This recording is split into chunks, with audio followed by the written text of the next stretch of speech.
Welcome to the Saturday Night Live Afterparty.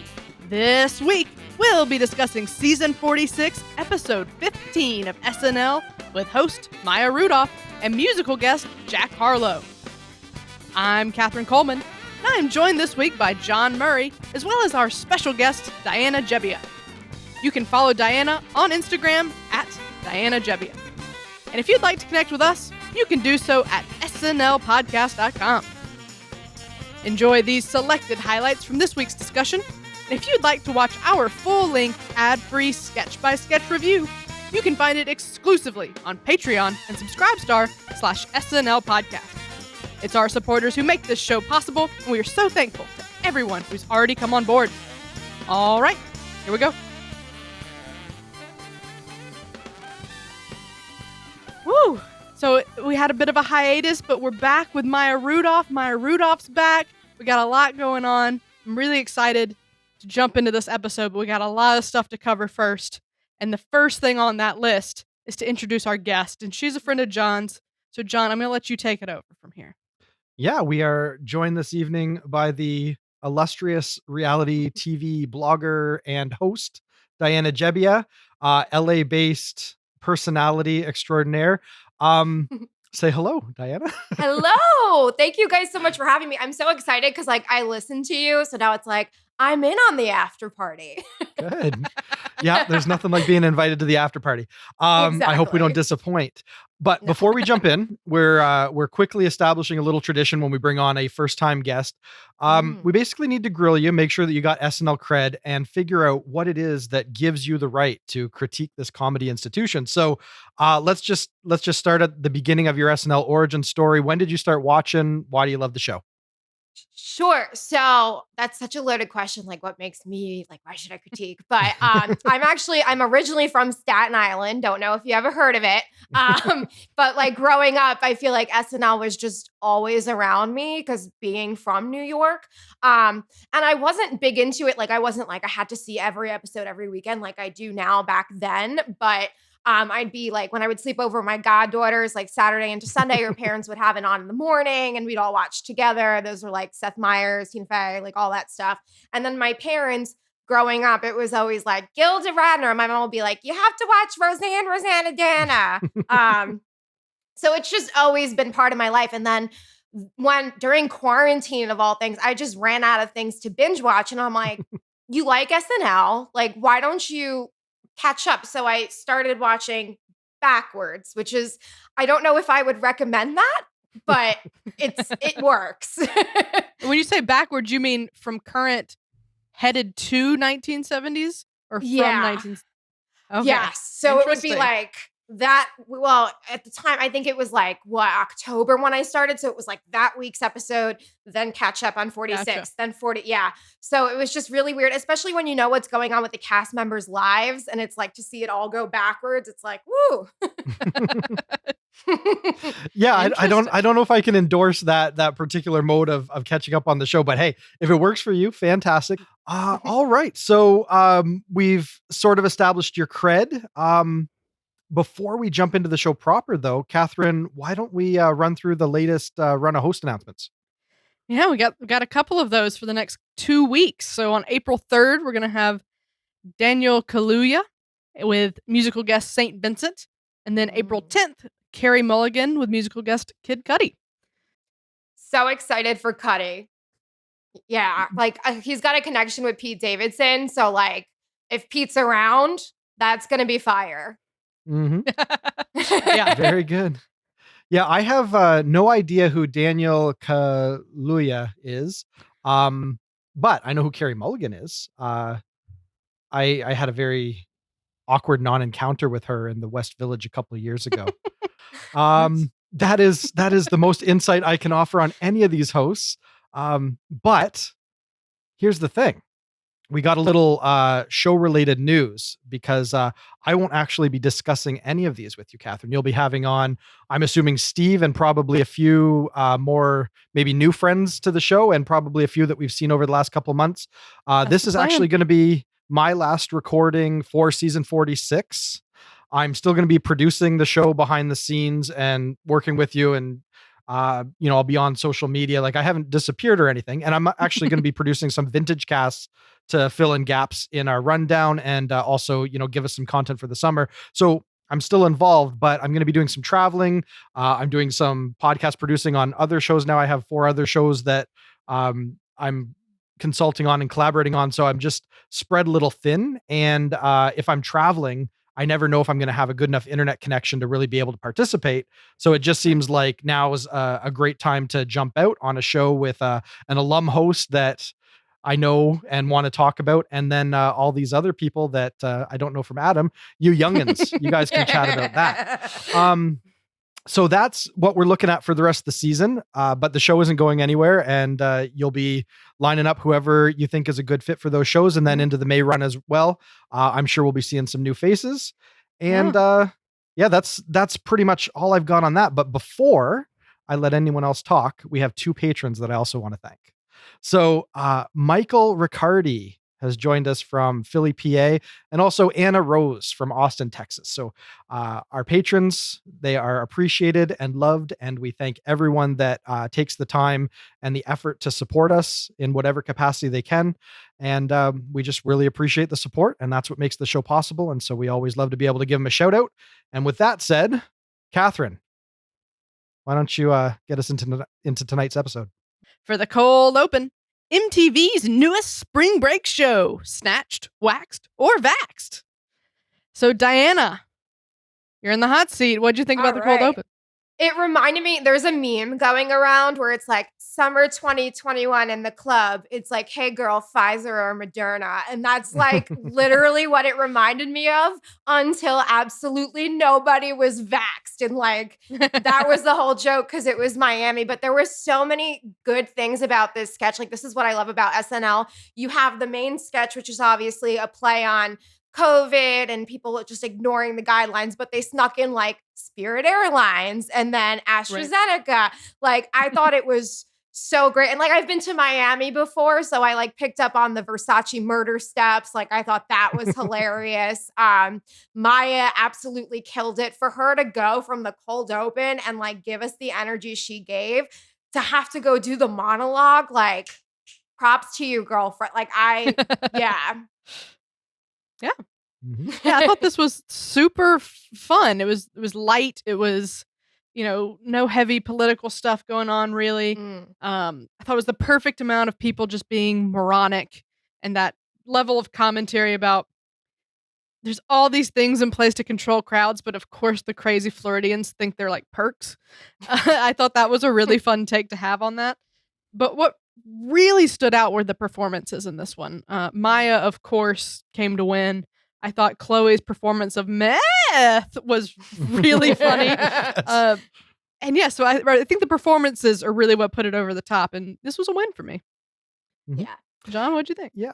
So if the internet is to believed, they threw this in as the cold open as a switch up between dress and live, because it was originally going to be the Kamala Harris Seder thing, which makes more sense. It was going to be the cold open. Yeah. Yeah. And I think if you see how both of these play in the energy levels and the fact that they both had Maya in them anyways, they were already banking on Maya being able to carry a cold open and then, like you said, Diana, transition right into the monologue without losing a beat. So it put more options on the table if they wanted to switch it up and try and find something more fun for the cold open. And I think honestly, it was necessary. I think if they'd opened up with Kamala at a podium and then tried to mix it up with what was very sprawling in that other sketch, I think it would have been tepid and would have hurt the show. Mm-hmm. So I think this was a savvy move to put this up front. And you guys are right. Just the extreme personalities on display and how well the cast captured them. That's what's working here. And so, this was a lot of fun. And, I don't have anything great to say about it that you guys haven't already covered, so I won't dwell on it, but just this was the energy that you want. And when it came up, before I had any insight on the reshuffling, I thought, oh, great. They're continuing this trend of let's not go overtly political for the cold open. Let's just find some social commentary or some news item that is a little bit more removed from the podium. And so right out of the gate, I was awarding it marks for continuing that trend. And then it just became this goofy disaster, which was a joy to watch. Yeah. I not to spoil my take too much of the other one, but I'm very, very glad that they switched it up. Yes. Yeah. The energy would have been just woof. Yeah. Yeah. It was a smart call. Glad they did it. Fair enough. Up next, we have the would-be cold open. A Kamala Harris Unity Seder. So, Diana, how'd you like this one? What one? So, this is also one of the ones where I'm like, I felt like I needed more from it, but like I stan Kamala Harris, California girl, and I love her and Doug. Like we all need a man like that. Martin Short was great, and it's the performances were good. Like 80 as Ted Cruz, like that's what we need for 2021. Like she absolutely nails it every single time. But I just felt like. I don't know. It felt like, all right, they knock on the door, they come in, they're like insensitive to the fact it's Passover. Okay. And then I actually might have an unpopular take. I'm not loving Alex's Joe Biden. Like it's just, he's not doing it for me. There was some special spark from Jim Carrey that I absolutely loved and I can't put my finger on it. And listen, I'm an Alex fan. I love him, but it's just, I feel like it's missing something there. Okay. This is only the second time we've seen it, right? Yeah. Mm-hmm. So Yeah. maybe He did the tumble for the first time. Yeah. Little time to warm into it might help. For sure. Yeah. I'm sorry, it was a mess. I Call it like you see it. Like I said, I'm really glad it wasn't the cold open because that would not have led me into the episode feeling great. Mm-hmm. It's all the things that we've complained about the cold opens forever. It's sprawling. It's just someone enters stage right. They say two lines. They exit stage left. They just come in. They come out. They have there's not a lot of commentary in it. There's not a really solid game. It's just not. It's not fun for me. I know people who love these, so it's working for somebody. But I thought it was a weird take on Doug. I don't get those crazy vibes from Doug, so that kind of threw me off a little bit. But to focus on the positive for a minute, I do think they had a few things working here. First of all, I love every time Kamala says Joe Biden. I just think that's really funny. Joe Biden. I think Ted Cruz absolutely would come in with bread because he's an idiot. And then Marjorie Taylor Greene coming in through the window. It's a very good beat. So it had a few things working for it, but overall, it wasn't for me. Yeah. Maya does a good Kamala, so we knew this was inevitable.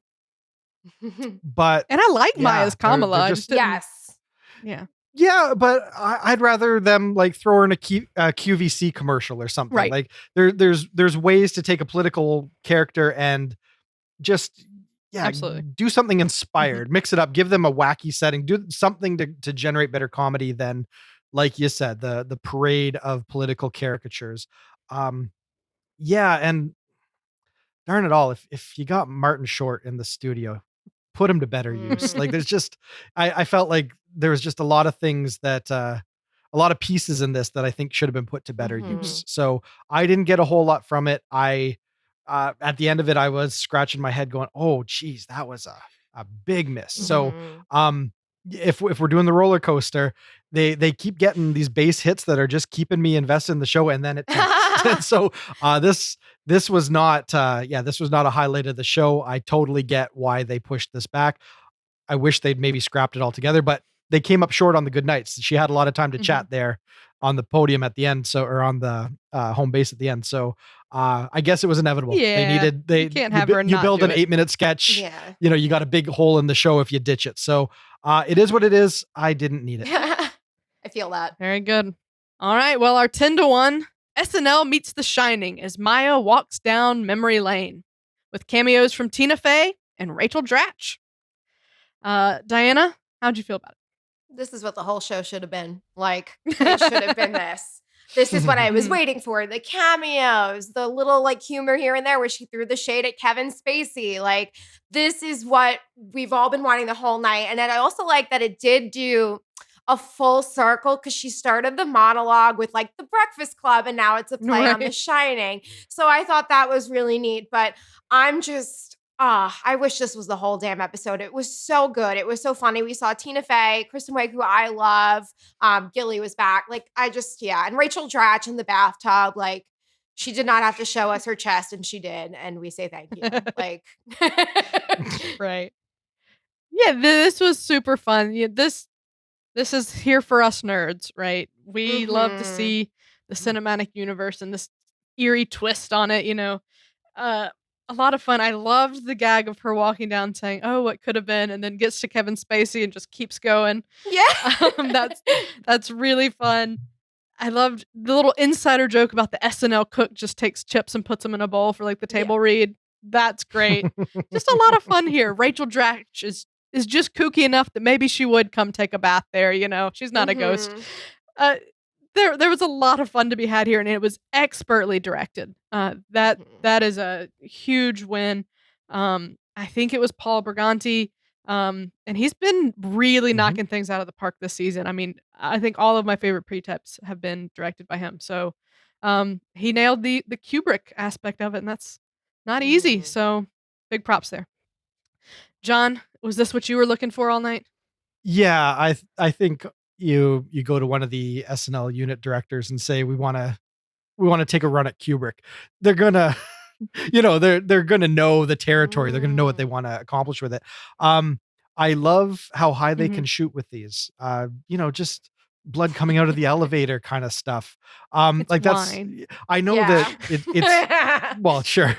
It's getting easier every year to do those kind of things, but it still amazes me how quickly they can turn out those kind of production values. So, a lot to like here. Anytime Tina Fey is on screen, it's an automatic win. It's her sketch to lose at that point. I liked the idea of a like ghostly character from the show's past, sort of walking Maya through this bizarre reality. I like mashing your hands into Rachel Dratch's face to confirm that she's not a ghost. Like, this had a lot of really, really fun ideas in it. And I like seeing the old team back together. Yeah. And so even if this hung as much on Stanley Kubrick shining goofs as anything really, really smart in what they're saying, it still just had the atmosphere, the production quality, and the cameos that are all warming my heart. So there's no way this couldn't have been. Yeah, we love to see a cameo with the alumni hosting for sure. Yeah. And I would like to just touch on again, because you started to speak to it a little bit.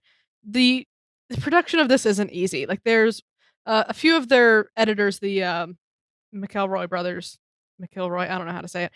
They frequently post time lapses of the edits, and all the time they're rendering these things at 11:45 and it goes on air at 11:50. Like, it's wild that they managed to accomplish these things. They're shooting them Friday. They're adding all these special effects in. It's wild. And like, I forgot to mention it in the Boomer Vax sketch. When Keenan's talking about his houses in the Hulu version, there's some graphics that pop up of the houses, and I'm pretty sure those weren't there in the live show. Oh, that's cool. So they then fix things after the fact, and it is a grueling schedule. So that you have people coming in Friday night, they edit through the show Saturday, they stay there, they fix it for the upload. It's crazy, and it's huge dedication and huge talent. Yeah. I gotta check that out now. Yep. All right. Well, on that note, let's talk about our overall ratings and thoughts on this episode. So, Diana, what was your moment of the night? My moment of the night was when Maya smashed Rachel's face, because that was literally in the Maya-ing, because God, she's in the bathtub, she's naked, and then she's just getting a hand in her face. Props to her. And we as the viewer didn't know what to expect in that moment. We're like, oh, is she a ghost? Everyone else seems spooky and is a ghost, but nope, it was Rachel Dratch. And we love to see it. Fair enough. Sure.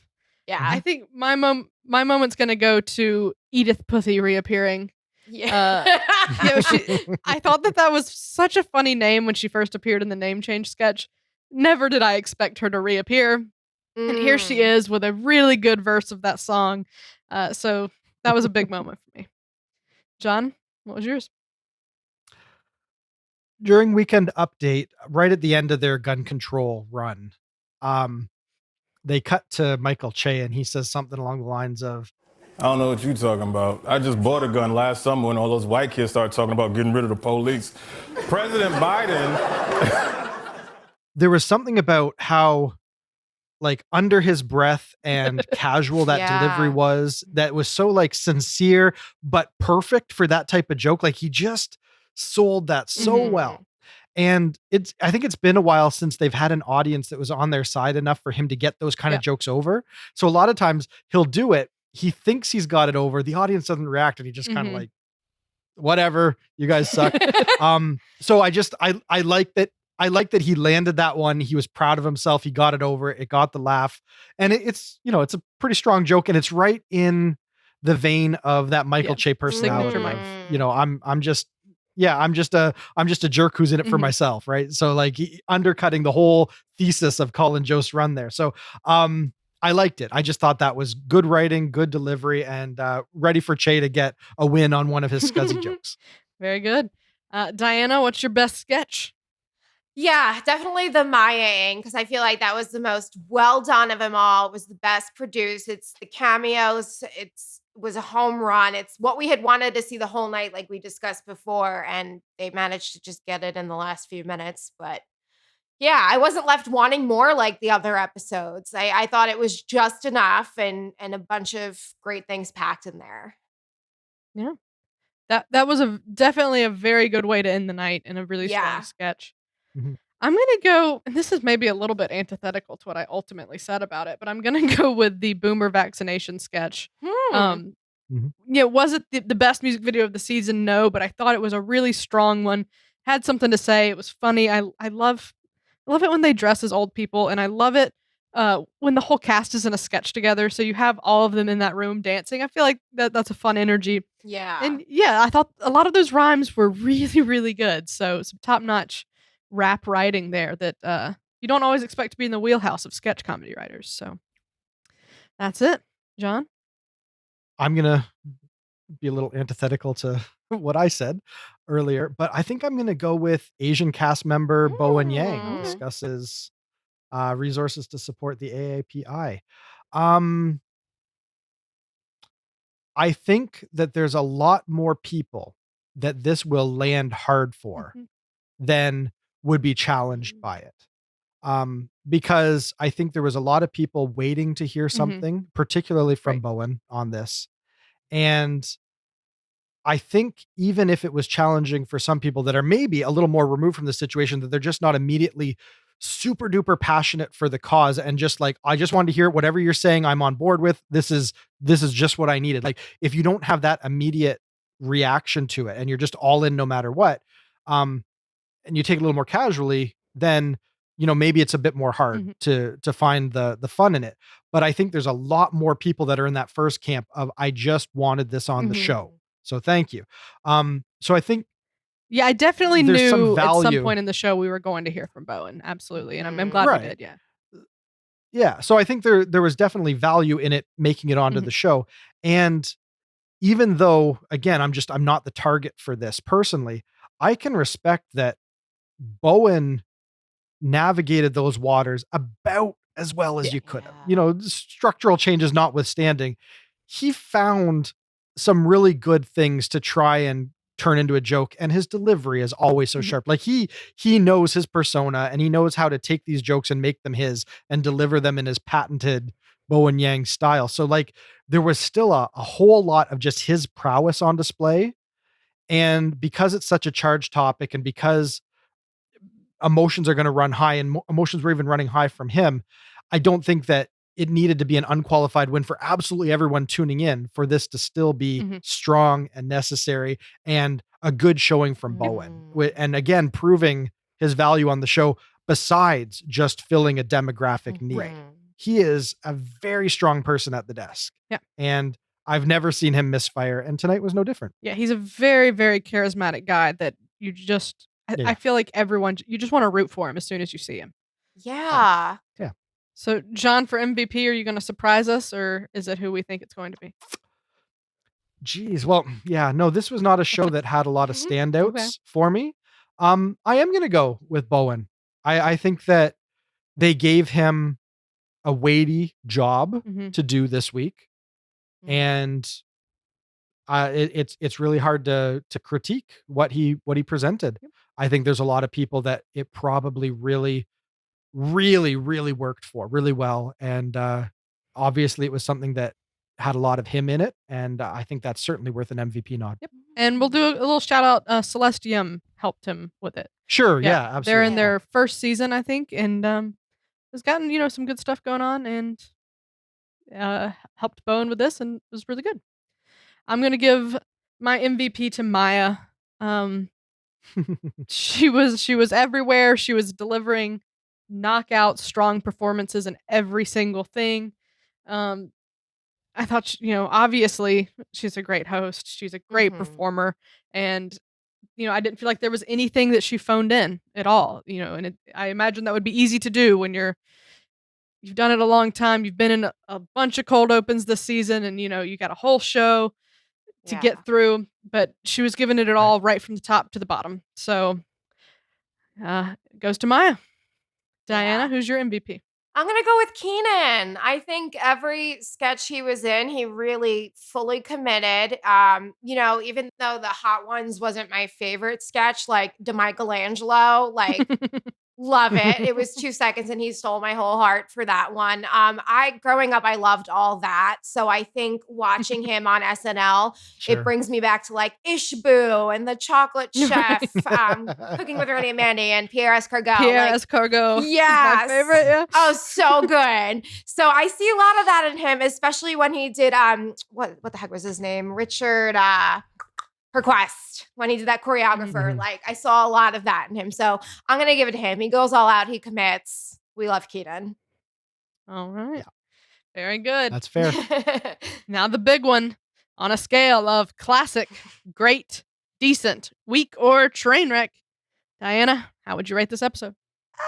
I don't want to say weak because I love Maya, and I think that closing saved it, so I'm gonna give it a decent just because of that closer. Okay. Yeah. I think this is a solid great. Really? Really? There was the Kamala sketch didn't work for me really at all. Sidney Powell was just okay. Choreographer and Barfly were a little bit more middle of the road, but everything else was pretty much hitting for me, and I thought Weekend Update was really strong. So I had a lot of energy throughout the whole show. And I really had a good time with it. I thought they had some strong stuff.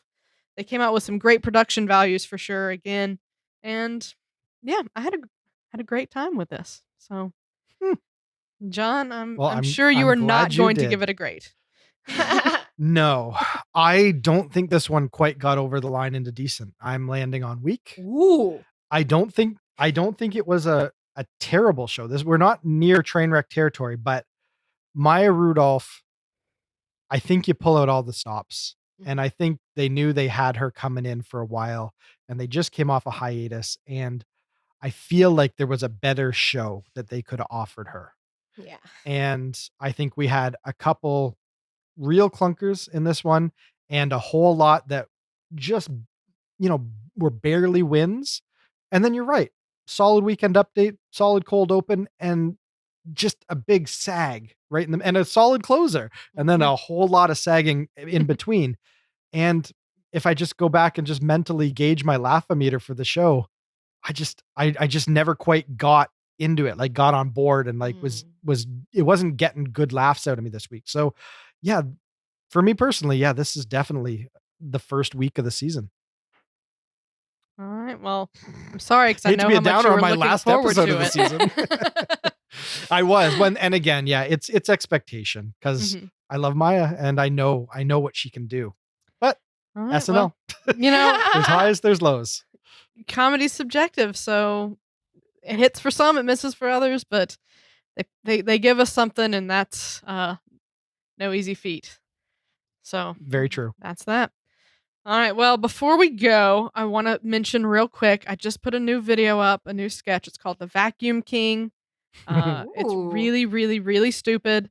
and I really, It's really not. love it. It's delightful. It's the best one that I think you've done personally. Oh, wow. Maybe okay. So maybe it's You got a because my great- kids have had The Lion King on a loop for like the last month on Disney Plus. It could be that, or it could be that I loved The Lion King when I was a kid, so I still know every musical cue from that movie. Right. But to do a shot for shot recreation of the most emotional moment in that movie using nothing but a Roomba, a dustbuster, and a vacuum, I think that's inspired, All and right. I can wholeheartedly tell people to go watch it. Wow. All right. Well, you heard it here first, folks. Up on my YouTube, Instagram, Twitter, Facebook, wherever. I am going to Videos are slap found. that subscribe button. Woo! There we go. And then also, my sketch team has a show this Wednesday night on twitch.tv/litcomedy, LIT comedy. We recently entered the Austin Sketch Festival, so Dave Buckman, I know you're listening. Put us in the show. He does. Yeah. He does have some pull over there. So I does. hear. Yeah. No, we should definitely call in some favors. Dave Buckman, if you ever want to come back and talk vintage SNL again, you know what you got to do, right? There's current a little SNL. quid pro quo going on here. Yeah. No, definitely. Absolutely. Hopefully it at least makes it into a stack that he gets to weigh in on. That would be nice. That's very cool. I hope you get through, because that's a fun festival to Yeah. participate in. Yeah. Even though it's virtual and you won't be heading down to Austin, that would be very, very fun to be involved in his show. Absolutely. And Diana, thank you so much for joining us. I thought this was so much fun. You have great Yes. energy. Oh, And You did tell not us- disappoint. I enjoyed your thank takes. you. Tell us Um, where we can find your blog and your hosting stuff. Sure. So check out my Instagram. It's Diana Gebbia, Gebbia. And then my website is dianagebbia.com. I do fun reality There TV we go. recaps, memes, polls. Yeah. Thank you guys. Yeah, No, it was you were fun enjoying it? having you up. Yeah. It was so nice. Very All good. right. Well, that's a wrap.